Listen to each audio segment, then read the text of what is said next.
Hello everyone, जैसा कि हम लोग डीसी मशीन में प्रीवियस ईयर ऑब्जेक्टिव क्वेश्चंस कर रहे थे जो कि SSC JE, UPPCL JE, RRB JE और जो other AE JE technical exams हैं उनमें ये क्वेश्चंस आए हुए हैं। तो दोस्तों ये एग्जाम के पॉइंट ऑफ व्यू से काफ़ी इंपॉर्टेंट हो जाते हैं। तो यहाँ पे हमारा पहला क्वेश्चन है, which of the following losses is together called iron losses. तो क्वेश्चन में हमसे पूछा गया है कि निम्नलिखित में से ऐसे कौन से लॉसेस हैं जो कि आयरन लॉसेस के साथ होते हैं, या कह सकते हैं कि आयरन लॉसेस की कैटेगरी में आते हैं। तो दोस्तों यहाँ पे जो एडी करंट लॉस और जो हिस्टेरेसिस लॉस है ये हमारे आयरन लॉस की कैटेगरी में आते हैं। जैसा कि यहाँ पे सॉल्यूशन में लिखा है, eddy current losses and hysteresis losses comes under the iron losses, so it is called iron losses.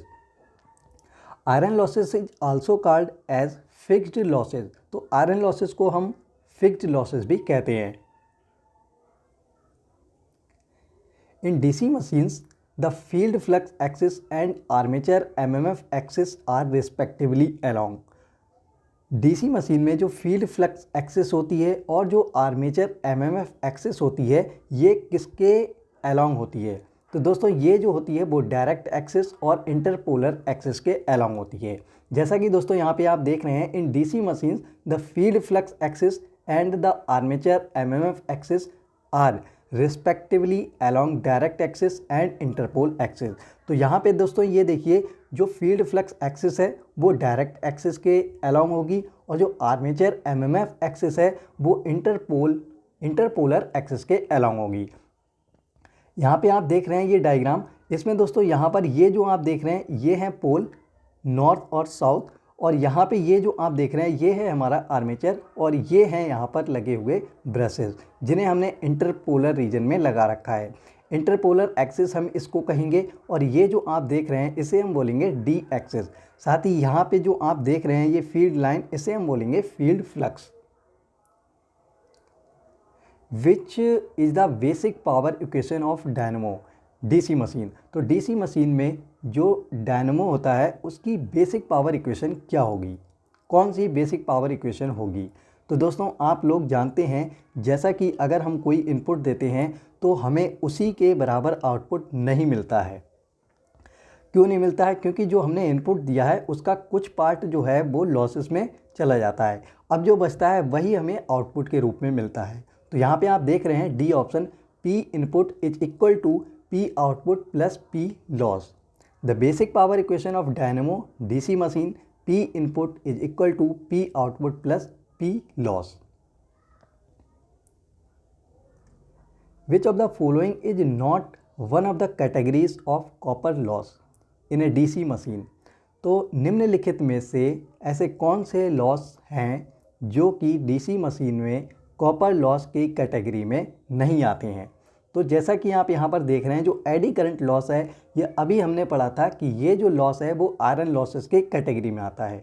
तो यहाँ पे आप देख सकते हैं brush contact resistance, armature loss, field winding loss comes under the category of copper losses, but AD current losses comes under the core losses, या कह सकते हैं आयरन लॉसेस, या इसी को हम बोलते हैं फिक्स्ड लॉसेस। तो यहाँ पे हमारा ऑप्शन सी करेक्ट हो जाएगा। Which of the following parts is not connected in a DC machine? तो निम्नलिखित में से ऐसा कौन सा पार्ट है जो कि हम DC मशीन के साथ कनेक्ट नहीं करते हैं? तो यहाँ पर दोस्तों जो डैम्पर वाइंडिंग है इसे हम DC मशीन के साथ कनेक्ट नहीं करते हैं, इसे हम लोग यूज करते हैं सिंक्रोनस मोटर में। Damper winding is used in synchronous motor, but armature, commutator, carbon brushes is the part of DC machine. तो आर्मेचर, कम्यूटेटर और जो कार्बन ब्रशेस हैं ये हमारे डीसी मशीन के पार्ट हैं, बट अगर हम बात करें डैम्पर वाइंडिंग की तो ये हमारे सिंक्रोनस मोटर का पार्ट है। The mainly utilised for spreading the magnetic flux to avoid the field coil from falling. तो यहाँ पे जो हमारा जो मैग्नेटिक फ्लक्स है उसको डिस्ट्रीब्यूट या फैलाने का जो कार्य करता है वो पोल शू करता है। Pole shoe is mainly utilised for spreading the magnetic flux to avoid the field coil from falling. In short we can say that, short में हम ये कह सकते हैं कि जो पोल शू है उसका फंक्शन ये होता है कि the function of pole shoe is uniform flux distribution. Flux का यूनिफॉर्म डिस्ट्रीब्यूशन करने के लिए हम पोल्सू का यूज़ करते हैं। इसका ये फंक्शन होता है, it support the field winding. साथ ही ये क्या करता है, जो हमारी फील्ड वाइंडिंग होती है उसको भी ये सपोर्ट करता है। तो जैसा कि आप यहाँ पर देख रहे हैं, ये इस पूरे को हम बोलेंगे पोल, बट पोल के हमारे 3 पार्ट होते हैं। जैसा कि यहाँ पे आप देख रहे हैं, इसे हम बोलेंगे पोल कोर, इसे बोलेंगे पोल्सू, और ये सामने वाला जो पार्ट है इसे हम बोलेंगे पोल फेज।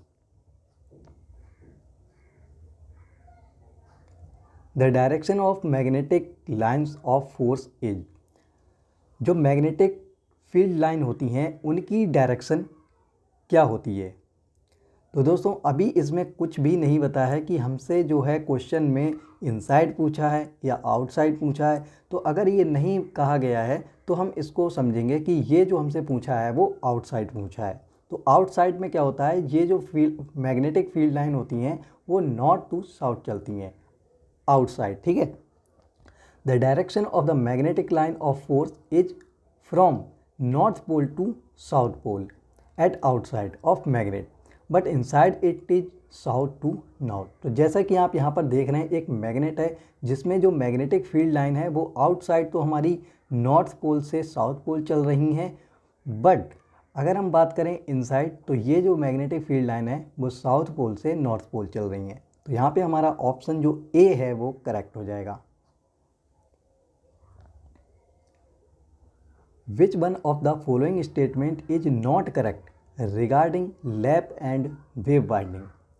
तो लैप और जो वेव वाइंडिंग है उनके लिए निम्नलिखित में से ऐसा कौन सा ऑप्शन है जो कि इनकरेक्ट है, या कह सकते हैं कि करेक्ट नहीं है। देखिए, lap winding is suitable for high voltage but low current generators. ये जो पॉइंट है वो बिल्कुल गलत है, क्योंकि लैप वाइंडिंग जो हमारी होती है वो हमारा लो वोल्टेज और हाई करंट के लिए यूज़ की जाती है। Lap winding, the number of parallel path is equal to the number of pole. Lap winding में जो नंबर ऑफ पैरेलल पाथ होते हैं वो नंबर ऑफ पोल के इक्वल होते हैं। दैट मीन्स इसका मतलब हम यह कह सकते हैं कि हेयर पोल इज मोर। यहाँ पर जो पोल है वो कह सकते हैं कि यहाँ पर पोल ज़्यादा हैं। So current distribution is more. इस वजह से यहाँ पर क्या होगा कि जो करंट का जो डिस्ट्रीब्यूशन है वो ज़्यादा होगा as compare to wave winding की तुलना में। इसलिए it is employed in DC machine, इसलिए हम इसे डीसी मशीन में प्रयोग करते हैं low voltage and high current. जैसा कि आप यहाँ पर देख रहे हैं, E G is equal to 5PZN/60 into A. तो यहाँ पर जो ई जी है वो इन्वर्सली प्रोपोर्शनल है नंबर ऑफ पैरेलल पाथ। अब वेव वाइंडिंग में क्या होता है, the number of parallel path is equal to 2। आपके कितने भी यहाँ पर पोल हैं, अगर वेव वाइंडिंग हमारी है तो उसमें नंबर ऑफ पैरेलल पाथ जो होंगे वो हमेशा 2 होंगे। वैसे 2m होते हैं, अगर सिंप्लेक्स वेव बाइंडिंग है तो उसके लिए m की वैल्यू 1 हो जाएगी, जिस वजह से यहाँ पर 2 आ जाता है। अगर डुप्लेक्स है तो इसमें हम उसे 2 से मल्टीप्लाई करा देंगे तो a की वैल्यू 4 होगी। Here current distribution is low. तो वेव बाइंडिंग में करंट का जो डिस्ट्रीब्यूशन है वो लो हो जाता है as compare to lap winding की तुलना में। So it is employed for high voltage and low current. तो इसे हम लोग डीसी मशीन में यूज करते हैं या प्रयोग करते हैं हाई वोल्टेज और लो करंट के लिए। In a 6 pole DC machine 45 mechanical degree correspondence to dash electrical degree. तो हमें डीसी मशीन में 6 पोल की डीसी मशीन है और उसमें थीटा मैकेनिकल की जो वैल्यू दे रखी है वो दे रखी है 45 डिग्री, और हमसे थीटा इलेक्ट्रिकल पूछा है। तो हमारा एक फार्मूला होता है theta electrical is equal to P/2 theta mechanical. P की वैल्यू 6 है, 2 को हमने यहाँ पे रखा, और थीटा मैकेनिकल जो कि 45 डिग्री दे रखा है, जब हम इसको सॉल्व करेंगे तो आएगा 135 degree. So here option D will be correct. Which one of the following statement is not correct regarding simplex lap winding of A DC machine. Simplex lap winding DC machine के लिए निम्नलिखित में से कौन सा स्टेटमेंट जो है वो इनकरेक्ट है। The total number of brushes is equal to the number of pole. बिल्कुल सही बात है, लैप वाइंडिंग में जो नंबर ऑफ ब्रशेस होते हैं वो नंबर ऑफ पोल के इक्वल होते हैं। The number of parallel path in the armature is 2। ये जो पॉइंट है, ये जो स्टेटमेंट है, ये गलत है, क्योंकि 2 जो होते हैं वो वेव वाइंडिंग में होते हैं, बट यहाँ पे हमसे पूछा है लैप वाइंडिंग में, क्योंकि लैप वाइंडिंग में नंबर ऑफ पैरेलल पाथ जो होते हैं वो नंबर ऑफ पोल के बराबर होते हैं। सो हेयर ऑप्शन बी जो होगा वो यहाँ पर हमारा इनकरेक्ट हो जाएगा। The number of parallel path in lap winding is always equal to the number of pole. So here option B is incorrect. What is the instrument used to measure the gap between stator and rotor of a motor? तो stator और rotor के बीच का जो gap होता है उसको measure किस instrument के द्वारा हम करते हैं? तो फेलर गेज के द्वारा हम इसमें जो गैप होता है उसको हम मेज़र करते हैं। Feeler gauge is instrument use to measure gap between starter and rotor of a motor.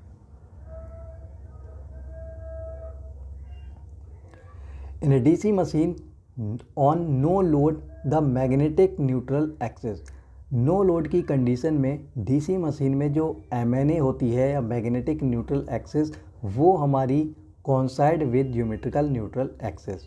In a DC machine on no load coincide with geometrical neutral axis. तो नो लोड की condition में MNA जो है वो GNA के coincide होती है। MNA is the axis which no EMF is induced in the armature conductor. तो MNA एक वह एक्सिस है जहाँ पर जो हमारा आर्मेचर कंडक्टर है वहाँ पर EMF जो है इंड्यूस नहीं होता है, या हम कह सकते हैं it is the axis which is perpendicular to the flux passing through the armature. तो जो आर्मेचर है उससे जो फ्लक्स पास हो रहा है उसके परपेंडिकुलर जो एक्सिस है उसे हम MNA कहेंगे। The line representing the critical resistance of DC generator, ठीक है, यहाँ पे DC जनरेटर है, dash its characteristics OCC dot. तो यहाँ पर जस्ट टच, देखिए क्रिटिकल जो रेजिस्टेंस है इट इज़ द टेंजेंट या just touch to the OCC curve. तो यहाँ पे आप ये जो लाइन देख रहे हैं ये हमारा क्रिटिकल रेजिस्टेंस है और ये हमारा E0 है और ये हमारी फील्ड करंट है। तो यहाँ पे हमने कुछ रेजिडुअल जो है फ्लक्स हमने यहाँ पे लिया है जिसकी वजह से यहाँ पर ER आया है, और यहाँ से हमारी जो ओपन सर्किट कैरेक्टरिस्टिक्स जो हमारी स्टार्ट हुई है जो कि ये है। तो ये जो क्रिटिकल रेजिस्टेंस है वो इस पर टेंजेंट है, तो इसलिए हमारा यहाँ पर ऑप्शन सी करेक्ट हो जाएगा, just touch. If the angular speed of rotation of the armature of alternator current generator is double, जो एंगुलर स्पीड है आर्मेचर की उसको अगर हम डबल कर देते हैं then the induced electromotive force will be, तब जो EMF जो आपका इंड्यूस होगा वो कितना होगा। वी नो दैट, जैसा कि हम लोग जानते हैं कि जो EG0 है या EG1 जो है वो हमारा एंगुलर स्पीड के डायरेक्टली प्रोपोर्शनल होता है। तो इसे हम लिख सकते हैं E2/E1, और जो E2 है वो हमारा यहाँ पर बताया है जैसे कि डबल कर दिया है तो हम इसे लिख देंगे 2 ओमेगा, और पहले वाली जो स्पीड है वो हमारी है ओमेगा, तो ओमेगा से ओमेगा कैंसिल, तो जो हमारा EG2 होगा वो 2E1 हो जाएगा, यानी कि डबल हो जाएगा। तो यहाँ पे हमारा जो ऑप्शन होगा वो ए करेक्ट हो जाएगा, twice. The brushes in a DC machines are made of carbon. DC machine में जो हम ब्रश बनाते हैं कार्बन के वो किस लिए बनाते हैं? To reduce the wear and tear of commutator. तो जो कम्यूटेटर है उस पर जो घर्षण हो रहा होता है उसको कम करने के लिए हम यहाँ पर DC मशीन का जो ब्रश है वो कार्बन का बनाते हैं। The brushes in a DC machine are made of carbon to reduce the wear and tear of commutator. और साथ ही हम इसके लिए भी बनाते हैं जो कार्बन ब्रशेस है वो increase the contact resistance. Carbon brush अगर हम लोग यूज़ करते हैं तो इससे कॉन्टैक्ट रेजिस्टेंस बढ़ जाता है, जिससे क्या होता है कि जो कम्यूटेशन टाइम है वो रिड्यूस हो जाता है।